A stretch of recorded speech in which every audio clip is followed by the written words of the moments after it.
Dear students, welcome to the video channel of Burma Sir। और हम आपको पढ़ा रहे हैं इलेक्ट्रोस्टैटिक्स और हम लोग जा चुके हैं कंडेंसर में और हम आपको बता चुके हैं कैपेसिटर और कंडेंसर का अंतर। कैपेसिटर इलेक्ट्रिक फील्ड में काम करता है, कंडेंसर इलेक्ट्रोस्टैटिक फील्ड में काम करता है।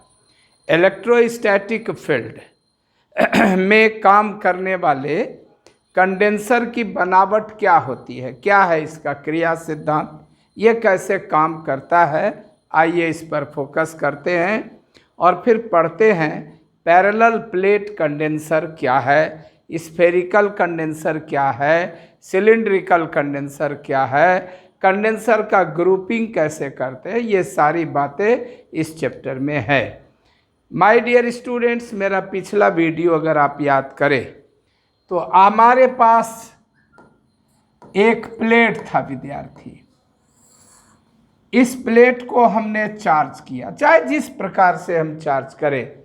हमने आपको बताया था चार्ज करने के 3 तरीके हैं। एक, चार्ज करने के लिए कंडक्टर से जोड़िए, कंडक्टर यानी चालक से जोड़िए और कंडक्शन के द्वारा इसको चार्ज करिए। दूसरा हमने बताया था इंडक्शन के द्वारा चार्ज करना और तीसरा हमने बताया था प्रेरण, चालन और तीसरा बताया था फ्रिक्शन यानी घर्षण के द्वारा चार्ज करना। तो फ्रिक्शन, घर्षण के द्वारा चार्ज करना। अब कौन बैठ के रगड़ेगा? सबसे अच्छा है इंडक्शन। और हमारा पिछला वीडियो देखिएगा तो उसमें इलेक्ट्रोफोरस वगैरह की चर्चा है भाई, चाहे जैसे दे, जहाँ से दे। हमने इस पर कुछ कूलाम चार्ज दिया, प्लस क्यू कूलाम, जैसे हमने 10 कूलाम चार्ज दिया तो इस पर आवेश का तलीय घनत्व Q/A हो गया, जहाँ इसकी एरिया A है। चलिए मान लीजिए कि 1 मीटर स्क्वायर इसका क्षेत्रफल है, तो इस पर आवेश का तलीय घनत्व 10 कूलाम पर मीटर स्क्वायर हुआ। ये इसका आवेश का तलीय घनत्व हुआ, इस पर आवेश आ गए। इसके बाद इसकी वोल्ट धीरे धीरे बढ़ते गई। एक समय ऐसा आया जब इसने कहा कि अब हम नहीं ले सकेंगे, नहीं तो C बराबर Q/V और V बराबर Q/C। चलिए अगर इसकी धारिता कुछ मान लें 0.0001 मिली फैराड, तो हम इसको भी फिर मिली कूलाम में बदलेंगे और उस सब से हम निकाल लेंगे कि इसकी कितनी, इसका पोटेंशियल कितना हुआ। लेकिन एक बात है कि हम साफ साफ बता दें कि किसी भी प्लेट को हम मनमाना विभव नहीं दे सकते हैं। उसकी धारिता होती है, कैपेसिटी होती है, और ये बात हम पिछले वीडियोस में कई बार बोल चुके हैं। तब है क्या कि कंडेंसर क्या है, तो आपको बताए थे कि इसके सामने एक दूसरा प्लेट रख दीजिए और इस प्लेट को भूधरित कर दीजिए। भूधरित करना यानी पृथ्वी के अंदर बहुत गहराई तक तार को देना जहां वाटर लेवल है, ठीक है। तो क्या होगा कि यही इंडक्शन की घटना घटेगी। मेन आपको एक चीज याद रखना है ऑब्जेक्टिव टाइप की, संधारित्र किस सिद्धांत पर काम करता है, चालन, प्रेरण या घर्षण? तो आंसर होगा प्रेरण के सिद्धांत पर। मेरा आएगा ही ओटी सीरीज। गौरव सर मना कर दिए हैं, बोले हैं कि अभी आज आप मत कराइएगा ऑब्जेक्टिव टाइप, हमको 300 क्वेश्चन तक अंग्रेजी में जाने दीजिए फिर आप कराइएगा। तो ठीक है, हम आएंगे। यहाँ -Q कूलाम चार्ज प्रेरित हुआ। ये चार्ज इससे बंधा हुआ है, ये चार्ज इससे बंधा हुआ है, यह इसको छोड़कर कहीं नहीं जा सकता। लेकिन ये चार्ज तो फ्री है, तो इसको पृथ्वी से इलेक्ट्रॉन आकर इसको नष्ट कर देंगे। नष्ट कर देने का मतलब यहाँ कभी नहीं समझना चाहिए कि जल जाएगा, कुछ नहीं, फ्यूज कर जाएगा, यानी आवेश का प्रभाव इफेक्ट ऑफ चार्ज खत्म हो जाएगा। चूंकि प्रोटॉन और इलेक्ट्रॉन कंबाइन करने का मतलब ये नहीं कि एक दूसरे में घुस जाते हैं, एक दूसरे को प्रभावहीन कर देते हैं। तो ये प्रभावहीन हो गया, ये इसके विभव को घटा दिया, और जब विभव घट गया तो धारिता बढ़ गई, है ना, और इसकी आवेश लेने की क्षमता बढ़ गई, क्योंकि धारिता और विभव में कैसा संबंध है देख ही रहे, विभव घट गया तो धारिता बढ़ गई। बस यही इसका सिद्धांत है विद्यार्थी। अब इस पर आता क्या है, तो इस पर क्वेश्चन आता है विद्यार्थी कि ये क्वेश्चन आता है, समानांतर प्लेट संधारित्र का वर्णन करें। समानांतर प्लेट संधारित्र का वर्णन करें और इसकी क्रिया विधि समझाएं। और बिहार बोर्ड का क्वेश्चन बहुत आसान होता है। किसी भी संधारित्र में एक स्रोत होता है एस हो गया आवेश का स्रोत, इससे चार्ज दिए, जिस प्लेट को चार्ज देते हैं उसका नाम है संग्राहक प्लेट। जो विवाह करने लड़का जाता है उसका नाम है दूल्हा, और जिससे शादी होती है उसका नाम है दुल्हन। बस यही चीज याद रखना है, और ये विगत के परीक्षा में आ चुका है कि जिस प्लेट को हम चार्ज देते हैं उसका नाम है संग्राहक, कलेक्टर प्लेट, तो कलेक्टिंग प्लेट। और जो सामने में प्लेट रखते हैं जिसको भूधरित कर देते हैं उसका नाम है संघनक प्लेट। अब आपको पुराना पढ़ाया हुआ है बार बार कि इसको चार्ज देंगे तो इतना चार्ज प्रेरित होगा, ये इसके विभव को घटा देगा, विभव घट जाएगी तो धारिता बढ़ जाएगी। लीजिए, समांतर प्लेट संधारित पैरेलल प्लेट कंडेंसर की व्यवस्था में ए बी, ये जो ए बी है इसका नाम संग्राहक प्लेट हुआ, सी डी उसका नाम संघनक प्लेट हुआ। सारी प्लेट किस चीज का बना होता है? इंसुलेटेड रहता है, इंसुलेटेड रहता है यानी विसंवाहित रहता है, यानी चालक प्लेट पर कोई थिन जैसे बहुत पतला सा एक लेयर चढ़ा हुआ रहता है कुचालक का, तो ये हो गया विसंवाहित चालक। और एस हो गया आवेश का स्रोत, और ई हो गया भूयोजित तार यानी पृथ्वी से करने वाला तार जिसको अर्थिंग वायर कहते हैं। बस बहुत आसान है। अब इसकी क्रिया विधि समझाइए। तो इसकी क्रिया विधि यह होती है विद्यार्थी कि प्लेट ए बी को, जो कलेक्टिंग प्लेट है, उसको कुछ आवेश से आवेशित किए, जैसे क्यू कूलम आवेश से आवेशित किया जाता है। तो इसके कारण सीडी की भीतरी सतह पर माइनस क्यू कूलम बद्ध आवेश, बाउंड चार्ज, हम आपको बोले ना कि ये चार्ज क्या है, इसमें बंधा हुआ है, ये इसमें बंधा हुआ है, इसको छोड़कर कहीं नहीं जा सकता। और ये जो प्लस क्यू फ्री चार्ज है, ये फ्री चार्ज है, इसको इलेक्ट्रॉन आके फ्यूज कर देगा, ये इसको फ्यूज कर देता है। तो ये तो खत्म हो गया, उदासीन हो गया, ये इसको थोड़ा प्रभाव को कम किया, विभव घट गई, धारिता थोड़ी बढ़ गई। सिंपल बात है। आवेश प्रेरित होकर ए बी के विभव को कम कर देता है, इससे उसके आवेश लेने की क्षमता यानी विद्युत धारा बढ़ती है। सीडी की बाहरी सतह पर प्रेरित प्लस क्यू कूलम मुक्त आवेश भूयोजित होकर प्रभावहीन हो जाता है। खत्म, एक विकेट साफ।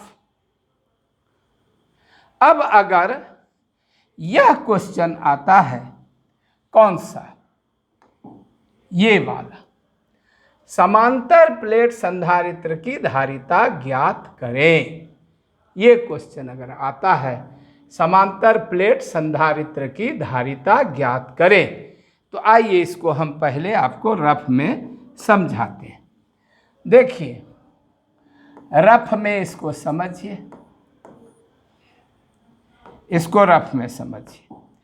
किसी प्लेट में, किसी संधारित्र में क्या होगा, तो एक प्लेट होगा। इस प्लेट को आपने कुछ आवेश दिया Q, चलिए दे दिया। अब जैसे ही इस पर आवेश आएगा तो इससे विद्युत तीव्रता उत्पन्न होगी जो धन आवेश से बाहर की ओर होगी। और यहाँ पर एक ये दूसरा प्लेट रखा हुआ है, और ये क्या है साहेब, तो ये भूदरित है। इसका नाम क्या है, CD, इसका नाम क्या है, AB। और ये प्लेट कितनी दूरी पर है, तो D दूरी पर है। ठीक है, ठीक है। किनारे से कुछ विद्युत तीव्रता इस तरह बाहर की ओर मुड़ेगी और यहाँ अंदर की ओर आएगी। लेकिन ये जो है ना, इतना नज़दीक रहता है कि इसको लगभग एक समान मानते हैं। ठीक, अब आप हमारा एक चीज़ याद करिए। चलिए, जिसका पैसा हम कमाते हैं ये समझाने का, ये विभवांतर क्या है। कहीं भी, जैसे ये प्लेट है, प्लेट नंबर 1, अब प्लेट नंबर 2, इसका विभवांतर अगर V हुआ तो V माने क्या हुआ, V माने हुआ 1 कूलाम आवेश को प्लेट नंबर 2 से प्लेट नंबर 1 तक लाने में कार्य। ठीक, अब कार्य बराबर तो होता है बल गुना विस्थापन, और बल चूंकि इस छोटे से क्षेत्र में लगभग एक समान है, लगभग, क्योंकि प्लेट चित्र में जितना दूर लग रहा है ये बहुत कम दूरी पर है। तो भाई जब लगभग एक समान है तब तो बल गुना विस्थापन, यही हो गया विभवांतर। और किसी भी समतल आवेशित चालक के समीप विद्युत तीव्रता कूलाम के प्रमेय से सिग्मा बाय एप्सिलॉन नॉट होती है, पढ़ाए हैं, गॉस का प्रमेय और उसका अनुप्रयोग। तो इतना गुना D हो गया V। अब सिग्मा बराबर Q बटे A होता है, अभी तुरंत पढ़ाए हैं, अभी तुरंत न पढ़ाए हैं। कितना हमको पीछे घसकवाइएगा, बोलिए कितना पीछे घसकवाइएगा, ये नहीं पढ़ाए हैं। सिग्मा बराबर Q बटे A, इकाई क्षेत्रफल पर आवेश के परिमाण को आवेश का तलीय घनत्व कहते हैं। और किसी आवेशित चालक के समीप विद्युत तीव्रता जो होती है वो यही होती है। अब एक काम करिए, इसको इधर ले जाइए और इसको इधर लाइए, इसको इधर लाइए, तो क्या होगा, A गुना एप्सिलॉन नॉट, नीचे से ऊपर आ गया, D ऊपर से नीचे आ गया, Q बटे V, और Q बटे V बराबर C। तो C बराबर निकल गया A एप्सिलॉन नॉट बटे D। यही चीज आपका यहाँ किया हुआ है, देख लीजिए। आपका क्या है बताइए,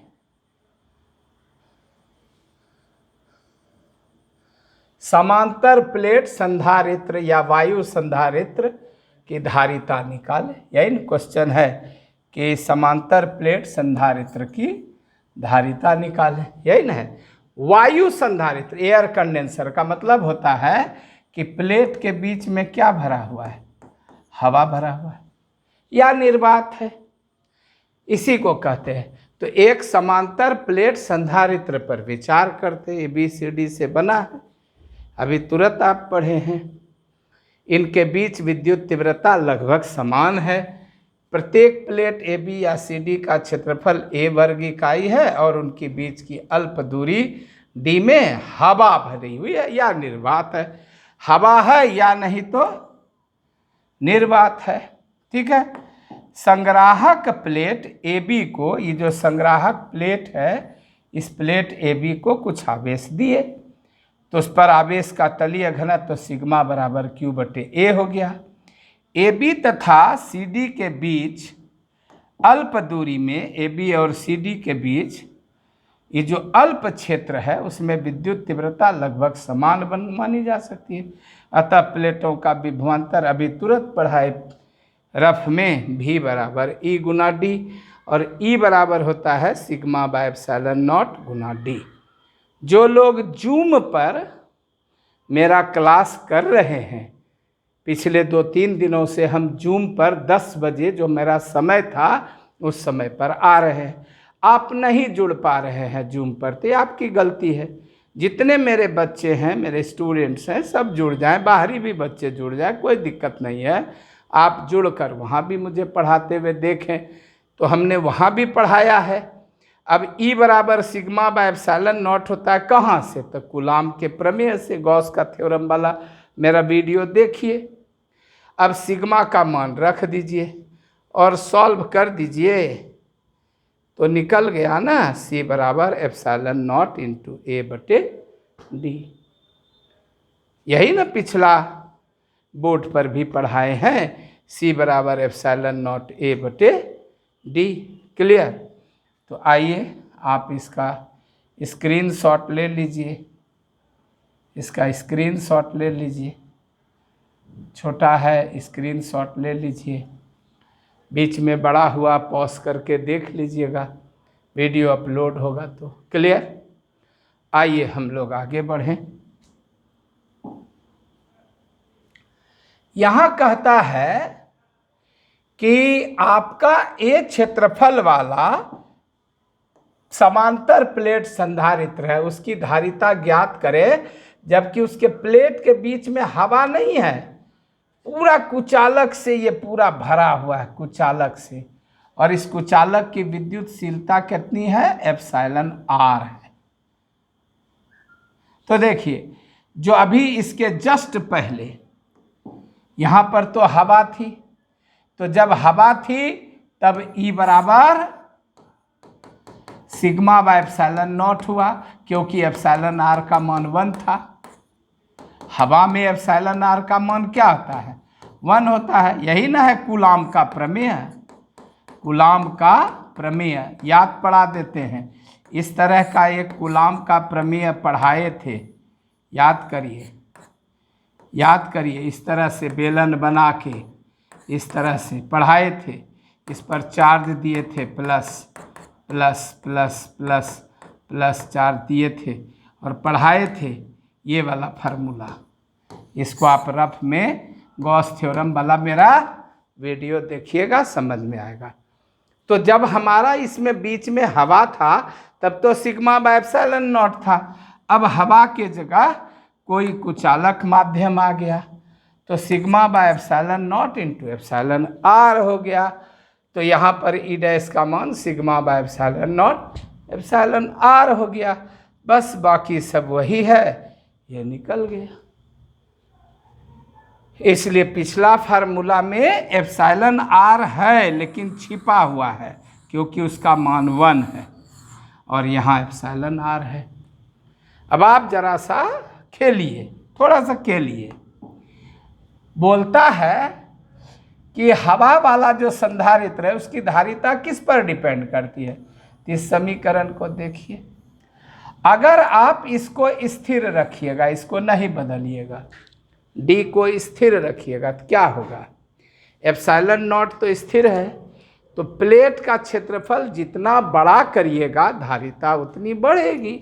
अब ये सब ऑब्जेक्टिव टाइप में आता है, बिहार बोर्ड में 50 बार पूछा जा चुका है कि संधारित्र के प्लेट का क्षेत्रफल बढ़ा दिया जाए तो विद्युत धारिता बढ़ेगी। कहाँ से? रटना नहीं है, समझना है। ये तो स्थिर है, दूरी स्थिर रहेगी, क्षेत्रफल बढ़ेगा तो ही बढ़ेगी। कहता नहीं अबरी हम क्षेत्रफल स्थिर रखें, अब प्लेट को नज़दीक लाएं चाहे दूर ले जाएं, तो उल्टा हो जाएगा। चूँकि उल्टा न है, देखते हैं ये अंश में है और ये हर में है, फिर वही पुराना। आप पिता हैं, आपके दादा ने आपको 10 बीघा ज़मीन दिया, आपने हम दो हमारे दो पर बंद कर दिया अपना परिवार, तो दोनों बेटा को 5-5 बीघा बटा। क्योंकि 2 बेटे में 10 बीघा जमीन बटा ना, तो 10/2 यानी 5 बीघा 5 बीघा पर। लेकिन आप स्टॉप नहीं करते और 5 बेटा तक पैदा करते, तो 5 बेटा पैदा कर दिए, 10 बीघा जमीन है, तो अबरी क्या होगा, 2 बीघा न बचेगा। तो जैसे जैसे हर बढ़ेगा वैसे वैसे अंश घटेगा। ये बात पढ़ाते पढ़ाते अब बहुत मन उकता गया है। आपको भी ये सब छोटा छोटा क्वेश्चन जरूर समझना चाहिए कि ये जितनी कम होगी ये उतना ज़्यादा होगा। यही कारण है कि संधारित्र के प्लेटों को यथासंभव नज़दीक रखा जाता है। क्लियर? और इस तरह से हम समझते हैं कि आपका कहता है, अभी आप देखें कि जब हमारा प्लेट के बीच में हवा है तब हमारी धारिता इतनी है, अभी तुरंत पढ़े हैं। और जब कुचालक भर दिए तो इतना है। तो वही कहता है क्या होगा जब वायु संधारित्र की प्लेटों के बीच कोई कुचालक भर दे। तब भाई जब हवा था तब ये थी धारिता, कुचालक भरे तो ये हो गई। तो ε0 A/d का मान तो c है, तो c' बराबर εr गुना c हुआ।